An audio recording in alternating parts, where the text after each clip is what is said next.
Assalamualaikum warahmatullahi wabarakatuh. Anak-anak, bagaimana kabar kalian hari ini?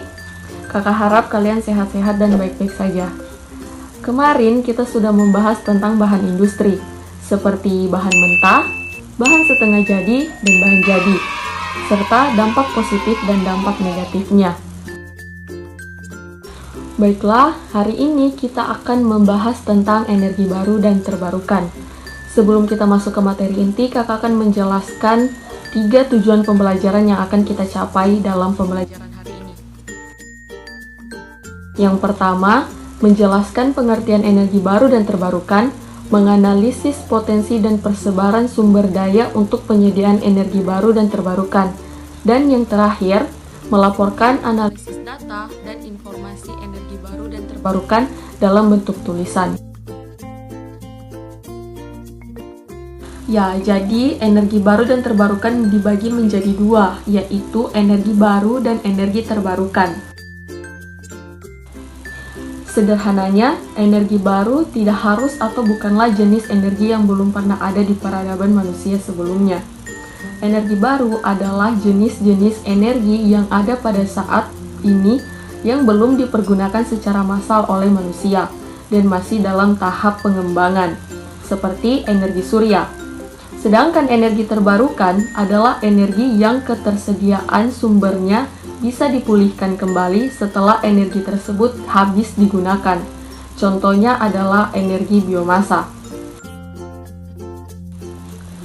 Intinya adalah semua bentuk energi yang berpotensi untuk menggantikan energi konvensional serta menghindari kerusakan lingkungan.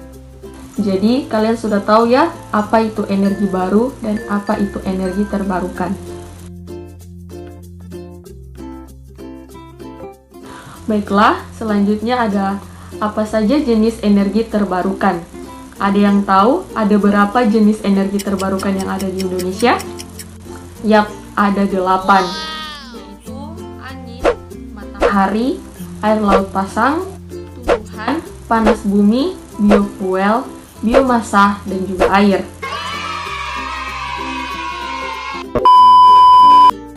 Energi terbarukan yang pertama adalah angin.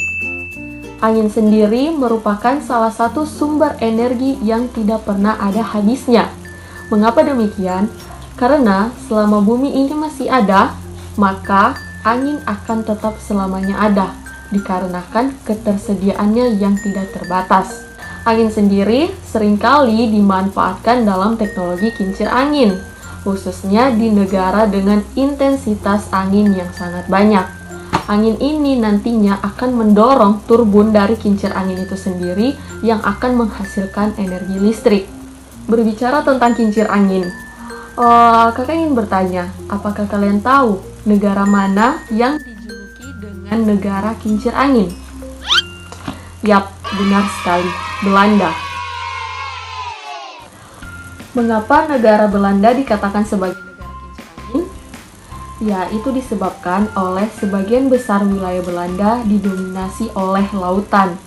Maka dari itu Belanda mendirikan kincir angin.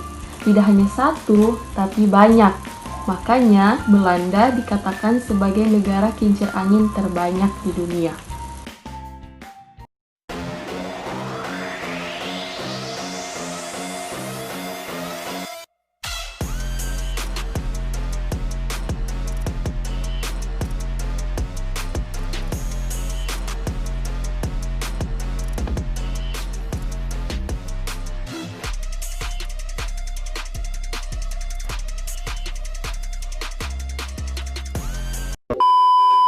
Selanjutnya itu ada matahari. Siapa sih yang tidak mengetahui matahari? Matahari merupakan sumber energi paling penting dalam kehidupan manusia.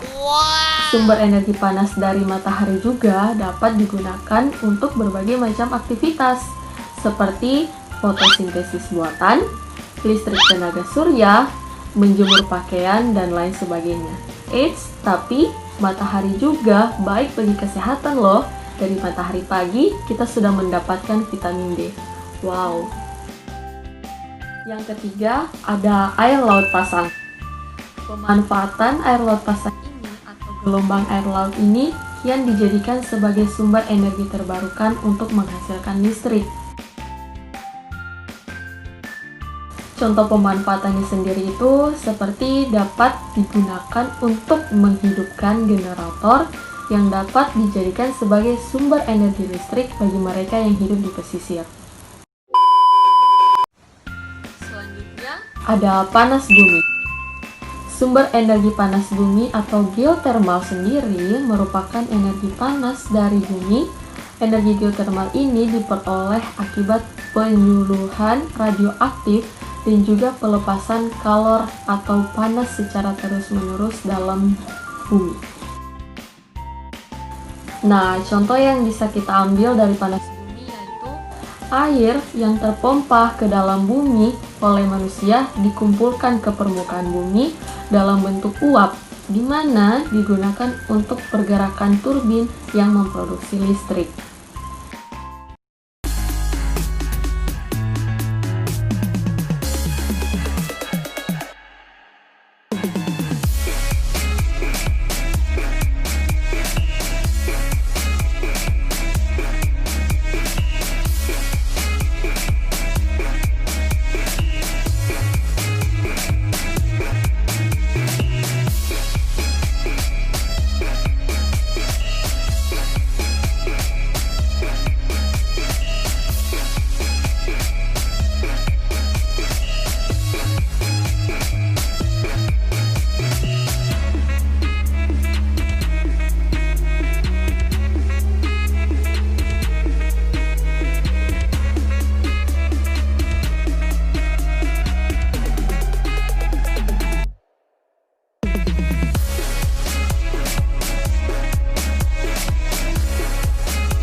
Ya, yang kelima ada tumbuhan.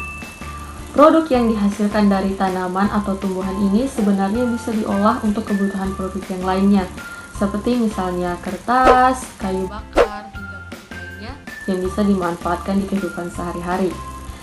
Akan tetapi, kekurangan dari energi terbarukan ini adalah bisa mengakibatkan berbagai macam bencana alam apabila digunakan secara terus-menerus tanpa diimbangi dengan pelestarian tumbuhan tersebut. Seperti misalnya pohon. Pohon biasanya ditebang untuk diambil menjadi kayu bakar atau diolah kembali menjadi kertas. Jika penebangan pohon secara terus-menerus tanpa diimbangi dengan penanaman kembali atau penghijauan, akan terjadinya penggundulan hutan, yang dimana bisa terjadinya longsor yang bisa mengenai pemukiman sekitar. Macam-macam sumber energi terbarukan berikutnya adalah biofuel. Biofuel sendiri merupakan bahan bakar hayati yang dihasilkan dari bahan-bahan organik.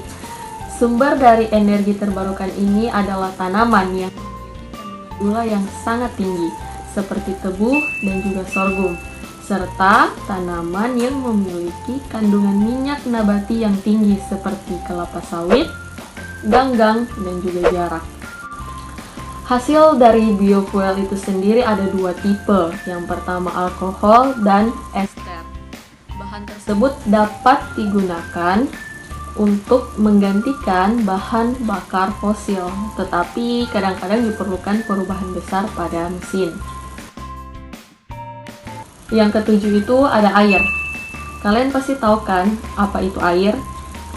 Selain air laut pasang, energi air juga sebagai energi alternatif yang dapat digunakan sebagai pengganti bahan bakar fosil. Sumber energi yang satu ini didapatkan dengan memanfaatkan energi potensial dan energi kinetik yang dimiliki oleh air di Indonesia sendiri. Di Indonesia sendiri sudah terdapat puluhan PLTA untuk menghemat sumber daya tak terbarukan. Hebat bukan? Ya, yang terakhir ada biomasa. Biomasa merupakan energi terbarukan yang mengacu pada bahan biologis yang berasal dari organisme yang masih hidup ataupun yang belum lama mati. Sumber utama dari energi biomasa sendiri adalah limbah, alkohol, dan juga bahan bakar kayu. Saat ini di Indonesia sudah ada juga loh pembangkit listrik biomasa, salah satunya berada di Pulubala, Gorontalo, yaitu PLTBM, yang memanfaatkan dari tongkol jagung. Oke, sampai sini paham kan apa itu energi baru dan energi terbarukan? Dan apa-apa saja sih energi terbarukan itu? Kakak harap dengan kakak memaparkan materi ini, kalian bisa mengerti bahwa banyak sekali energi alternatif yang ada di sekitar kita yang bisa kita gunakan di kehidupan sehari-hari. Jadi manfaatkan apa yang ada di sekitar kita dengan baik untuk kita dan masa depan kita nanti. Mungkin kalian bertanya-tanya atau terbesit sedikit di kepala kalian, sampai mana sih capaian Indonesia dalam pengembangan energi terbarukan, atau apakah pemerintah Indonesia sudah memanfaatkan energi terbarukan dengan baik? Menurut data Direktorat Jenderal Energi Baru, Terbarukan, dan Konservasi Energi Kementerian Energi dan Sumber Daya Mineral, kapasitas pembangkit listrik terpasang dari sumber EBT meningkat 7,9% per tahunnya. Hingga saat ini, pembangkit listrik dari sumber EBT masih didominasi oleh PLTA atau tenaga air dan PLTP tenaga panas bumi.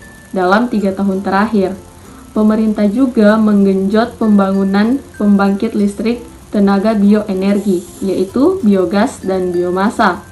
Untuk EBT sendiri, seperti surya dan angin, pembangkit listrik yang dibangun masih terbatas, termasuk diantaranya PLTS atau tenaga surya, 5 MW di Kupang, NTT, dan PLTB tenaga angin 7 MV di Sidrap, Sulawesi Selatan. Selain listrik, penggunaan EBT lainnya di Indonesia baru mencakup biodiesel di sektor transportasi.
Jadi kesimpulannya, pemerintah Indonesia itu tetap berusaha keras loh untuk mengejar targetnya dalam pemanfaatan energi terbarukan.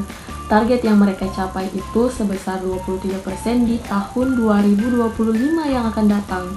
Jadi kita doakan saja apa yang pemerintah upayakan dan apa yang mereka usahakan bisa terwujudkan, dan kita bisa merasakan manfaatnya itu sendiri. Di satu sisi, pemerintah juga mengupayakan pengembangan industri lokal di bidang teknologi dan jasa energi terbarukan loh, serta mendorong institusi pendanaan dalam pengembangan energi terbarukan. Jadi, mari sama-sama kita melestarikan apa yang perlu dilestarikan dan janganlah merusak lingkungan.